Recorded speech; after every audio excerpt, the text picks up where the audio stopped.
Saya tidak pernah menerbitkan pelepasan kawasan kecuali satu di luar PSN. Kalau Pak Menteri nggak mampu, mundur aja. Pak Menteri nggak paham tentang kehutanan.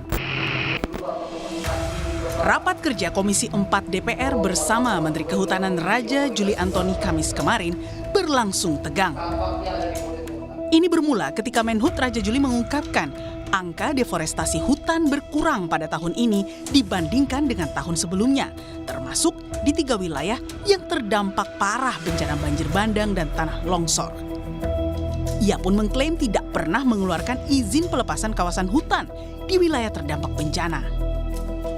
Deforestasi Indonesia hingga bulan September menurun sebesar 49.700 hektar jika dibandingkan tahun 2024. Penurunan deforestasi tersebut juga teridentifikasi pada 3 provinsi terdampak banjir. Di Aceh menurun sebesar 10,04%, di Sumatera Utara menurun sampai 13,98%, dan di Provinsi Sumatera Barat turun 14% jika sekali lagi dibandingkan dengan tahun 2024. Saya tidak pernah menerbitkan pelepasan kawasan kecuali satu di luar PSN, yaitu pelepasan kawasan untuk kepentingan IAIN di Kampung Pak Johan di Bima. Di 3 provinsi terdampak, 1 jengkal pun saya tidak pernah melakukan pelepasan kawasan di tempat tersebut. Klaim penurunan deforestasi Menhut ini dipertanyakan anggota Komisi 4 dari fraksi PDI Perjuangan Sturman Panjaitan. Ia pun menantang Raja Juli untuk bersama-sama mendatangi wilayah yang diklaim deforestasinya sudah turun. Nah, ini Pak yang ini di atas ini. Kemudian berikutnya ini dia Pak di Kecamatan Batang Toru ini. Nah, ini di atas ini putih itu Pak sudah dihancurkan semua Pak. Dan itu yang titik merah itu Kecamatan Batang Toru yang kemarin porak-poranda. Nah, ini yang kita ingin dengarkan dari Bapak. Bukan bicara Bapak belum mengeluarkan satu pun tentang izin penggunaan hutan, bukan itu poinnya Pak. Deforestasi di 3 provinsi terbanyak terdampak bencana banjir tahun 2025, Masya Allah turun Pak. Kayak mana turunnya tuh Pak? Kayak mana? Apa yang Bapak maksudkan turun? Macam mana? Bapak katakan turun sekian persen, yang di Aceh 10.100 hektar, yang di Sumatera Utara 6.142, yang warna hijau itu Sumatera Barat 5.000 sekian.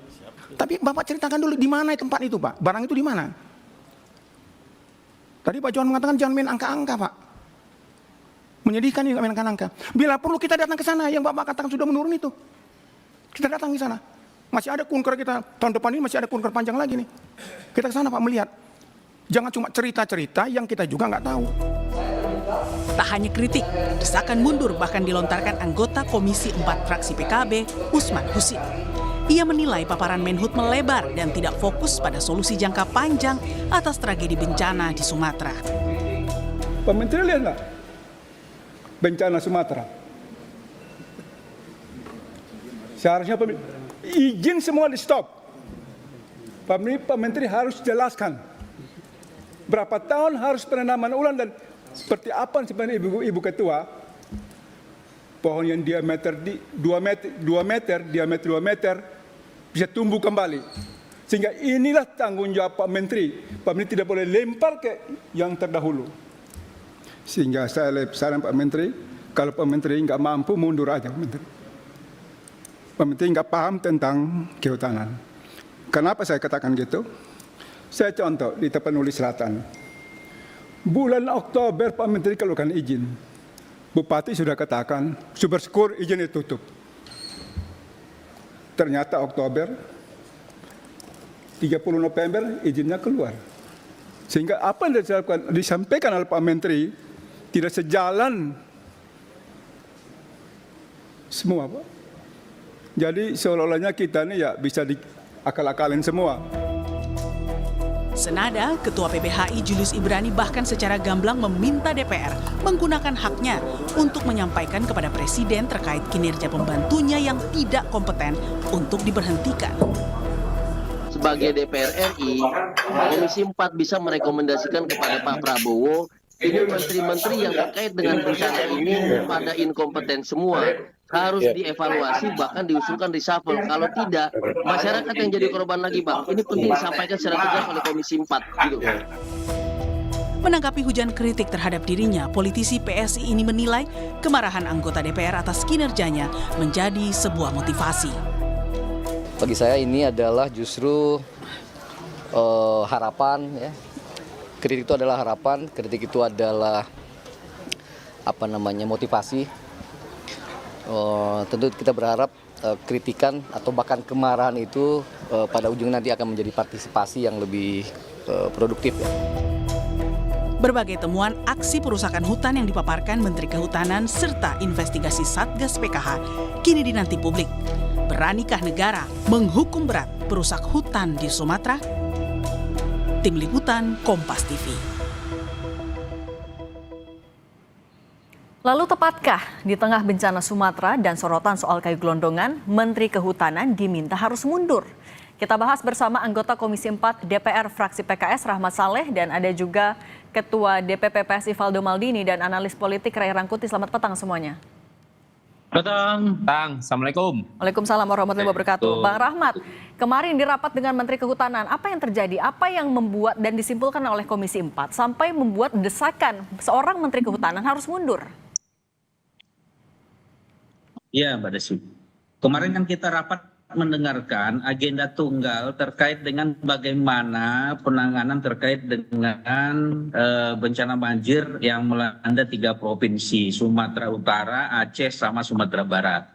Kita berharap dari Pak Menteri kemarin itu mengeluarkan statement apa kebijakan-kebijakan kita untuk tindak lanjut pasca bencana ini, ya, terutama yang terkaitan dengan sektor kehutanan dan Satgas PKH itu.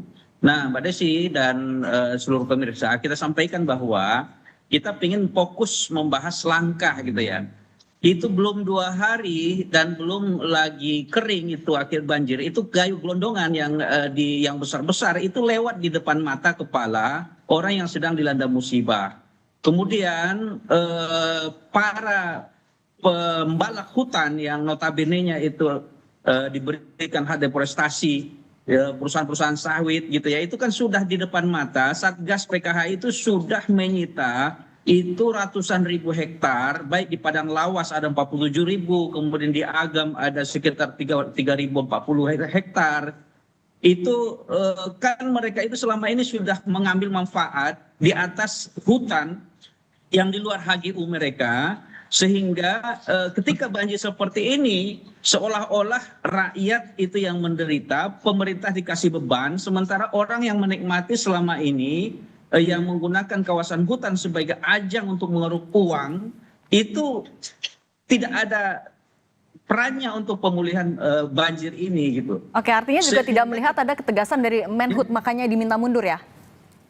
Iya, faktanya kan kayu gelondongan yang segar itu masih lewat truk pengangkutnya, itu di depan orang yang sedang ditimpa bencana. Ini berarti Pak Menhub kita anggap tidak bisa melakukan apa-apa di tengah bencana, terutama pasca bencana yang terkait dengan wewenangnya gitu. Nah, oke, maka kalau kita gitu, kemarin sebenarnya meminta itu.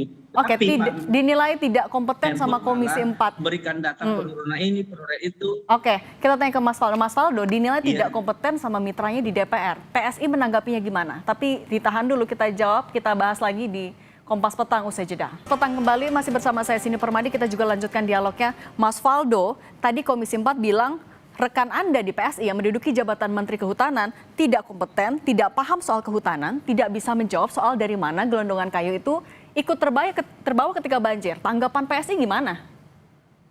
Iya, Mbak Cindy. Pertama-tama izinkan saya menyampaikan duka yang mendalam ya Mbak untuk seluruh korban di Aceh, Sumut, dan Sumatera Barat. Mari hari ini kita fokus sama-sama memastikan kehadiran negara dan memperbaiki keadaan karena saatnya kita butuh kepala dingin bukan kepala panas. Itu yang pertama. Yang kedua, soal desakan mundur saya kira itu wajar dalam demokrasi kita. Tapi sekali lagi Mbak Cindy, putusan mundur adalah hak prerogatif dari Presiden Prabowo, bukan keputusan opini publik harian. DPR wajar mengkritisi pemerintah, bahkan bagus. Justru aneh kalau DPR tidak mengkritisi kinerja pemerintah. Tapi kalau dibilang tidak kompeten? Dijawab Mbak kemarin semuanya. Kemarin disampaikan, saya pun menonton sidang tersebut bahwa Pak Menteri di DPR hadir memaparkan data, langkah-langkah konkret ke depan, dan mengakui bahkan untuk bertanggung jawab secara gentle. Ini kan kami kira menunjukkan kualitas kepemimpinan yang terbuka dan jujur. Ada data yang dipaparkan terkait daerah aliran sungai. Ada temuan untuk 12 pelanggaran yang sedang ditegakkan hukumnya. Belum lagi pencabutan 20 PBPH sebesar 750.000 hektar. Arahan Pak Presiden kan dua. Pertama jaga hutan, kedua harus berani. Kami kira Pak Menteri kemarin menyampaikan semuanya di depan Bapak Ibu anggota Dewan yang terhormat. Namun kritis dari anggota DPR tentu akan mempercepat kinerja ini. Kami kira Mbak Cindy ke depan kan sedang dibangun nih langkah-langkahnya untuk kayu. Kemarin dijelaskan juga di rapat tersebut bahwa itu sedang diinvestigasi dengan Polri. Menhub juga tidak menyalahkan masa lalu loh Mbak Cindy. Bahwa ini harus kita perbaiki. Nah narasi-narasi ini kami kira perlu kita dukung. Karena kan kalau nyalah-nyalahin Mbak itu nggak akan bisa nanam pohon atau bahkan menghentikan banjir. Jadi kami kira penegakan hukum sedang berjalan, investigasi material kayu juga ditangani bersama Polri, reboisasi harus dilakukan, dan penting Mbak, kemarin Pak Menhub menyampaikan, tolong di backup dengan regulasi sama DPR, karena kan tumpang tindih aturan, ada dinas provinsi yang kehutanan, sedangkan tapaknya itu di kabupaten kota. Nah ini yang kami kira perlu sama-sama kita kawal ke depan. Jadi di saat bencana seperti ini, kita butuh bukan siapa yang harus mundur, tapi siapa yang harus maju Mbak Cindy. Biarkan Pak Menteri bekerja, Presiden yang memutuskan. Tugas kita mengawal dengan hati yang dingin, kepala yang jernih. Kira-kira begitu. Nah itu kok menunggu Presiden, kalau Bang Rey melihatnya, oke 20 perusahaan akan dicabut izinnya, tapi nunggu restu Presiden dulu. Ini kayak melempar tanggung jawabnya ke Presiden, melepaskan itu ke Presiden, atau apalagi Anda baca? Bang Rey? Masih Bang Rey di-mute? mute Bang. Iya, tentu ada unsur itu. Tetapi memang apa namanya itu ya, saya kira permintaan mundur itu juga serba tanggung itu. Tanggungnya kenapa? Yang tidak ada sejarah di Indonesia ini pejabat negara mau mundur karena dianggap nggak becus. Karena ukuran suksesnya itu bukan standar orang, standar mereka. Kan mereka sendiri yang bisa mengukur bahwa mereka sukses atau gagal. Bukan memakai standar orang gitu. Nah, oleh karena itu sulit berharap para pejabat negara akan mundur, bahkan bukan karena kasus ini saja, lagi karena kasus yang lebih berat dari ini pun belum tentu ada orang yang mau mundur. Yang ada adalah pejabat-pejabat negara yang minta tambahan kewenangan, yang minta tambahan jabatan. Ada Menteri Pemuda sekaligus Ketua PSSI gitu. Antara menteri itu sekaligus ini, ada Kapolri sekaligus Dewan Penasehat tapi Bang Rey, tapi kalau tadi saya sebut tanggung itu karena kultur kita nggak ada orang mau mundur dari jabatan. Oleh karena itu harus diminta langsung ke atasannya. Siapa atasannya? Presiden. Nah mestinya anggota DPR sekarang itu bersurat kepada Presiden meminta supaya ya yang ini Menhub ya digantikan kalau dianggap oleh DPR dia tidak mampu. Tapi kan persoalannya ada di Presiden. Kenapa? Pertama soal kewenangan mencabut itu ya, yang kedua adalah kan sejak dari awal dikritik orang komposisi kabinet ini nggak menggambarkan komposisi kabinet profesional, orang-orang yang profesional di bidangnya, kan sejak dari awal itu dilakukan oleh orang gitu kan. Nah sekarang menua itu orang-orang yang dianggap sebetulnya nggak tepat duduk di posisinya masing-masing, tapi dipaksakan oleh Presiden. Nah sekarang ya, menurut saya ya mestinya harus diperluas. Ini saatnya Presiden ya mengevaluasi menteri-menteri yang nggak sesuai sebetulnya dengan bidangnya masing-masing. Evaluasi itu. Dan juga tadi sebenarnya Komisi 4 bisa aja, atau dari DPR bisa aja meminta Presiden untuk mengganti menterinya. Atau salah satu berarti Menteri Kehutanan kalau konteksnya ini. Bang Rahmat, Anda akan menggunakan kewenangan Anda di legislatif untuk melakukan itu? Kita kan kewenangan kita mengevaluasi ya Mbak Saidi ya. Atau sebagai dari parpol? Iya, jadi kewenangan kita itu tidak lepas dari ketiga itu. Bagaimana kita mengevaluasi kinerja yang berjalan, budgeting dan segala macam. Begitu evaluasi kita lakukan, seharusnya kan itu sudah menjadi sinyal bagi pengambilan kebijakan bahwa sinyal ini sudah dari bawah. Hampir semua fraksi loh yang kemarin itu memberikan pendapat bahwa ini ada masalah dan harus konsentrasi serius masalah pengelolaan hutan agar kejadian tidak berulang di masa depan gitu. Nah, oleh karena itu fungsi-fungsi itulah yang kita lakukan. Bagaimana kita meminta rencana ke depan, kemudian bagaimana data hutan kita sekarang, bagaimana kondisi hutan kritis yang 12 juta hektar, dan bagaimana terhadap penanganan yang pelaku-pelaku illegal logging, illegal mining dan segala macam yang sudah menjadi penyebab banjir ini sudah kita lakukan. Nah, tentu kita sebagai DPR itu melakukan sesuai fungsi kita. Nah, apakah yang punya kewenangan untuk melakukan penggantian segala macam itu kan tergantung presiden. Tapi tugas kita sudah kita lakukan, kita buka kepada publik bahwa kita itu miris, kemudian khawatir kalau seandainya langkah cepat tidak kita lakukan dalam memperbaiki kepemimpinan dalam pengelolaan. Oke, saya lanjutin dulu ke Mas Faldo. Mas Faldo, tadi katanya hampir semua fraksi loh setuju agar Menteri Kehutanan ini mundur. Ini kan Anda banyak yang satu koalisi juga. Ini gimana? Anda merasanya ini emang mulai nggak ada, tidak solid atau apa? Iya, memang kan tadi Bang Rey bilang di Indonesia tidak ada budaya pejabat kita mundur gitu. Kalau saya jawab dengan cara lain gitu, memang budaya itu memang dibangun lewat sistem, Mbak, bukan lewat dorongan emosional sesaat. Memang banyak di negara maju pejabat mundur bukan karena desakan publik aja, tapi mekanisme hukumnya ada, audit menyeluruh ada, investigasi objektif juga ada. Jadi jangan terbalik, tata kelolanya dulu. Ya, jadi jangan lupa juga bahwa kemarin di DPR itu juga Pak Menteri juga menyampaikan bahwa butuh juga nih dibantu via DPR soal revisi Undang-Undang Tata Kelola Pengembangan Hutan. Karena kan sekarang tumpang tindih, polisi hutan kita juga kurang, bahkan ada juga otonomi daerah juga yang terkait. Belum lagi kita bicara soal adanya moratorium yang sudah akan diwujudkan oleh Kemenhub dan didukung oleh DPR. Jadi kami kira penganggaran pun juga jadi isu kemarin yang dibahas di DPR. Jadi kami kira balik lagi ke soal mundur. Ini bukan urusan tepuk tangan publik, Mbak Cindy, tapi bagian dari prinsip akuntabilitas yang melekat kepada Pak Presiden sebagai pemegang prerogatif.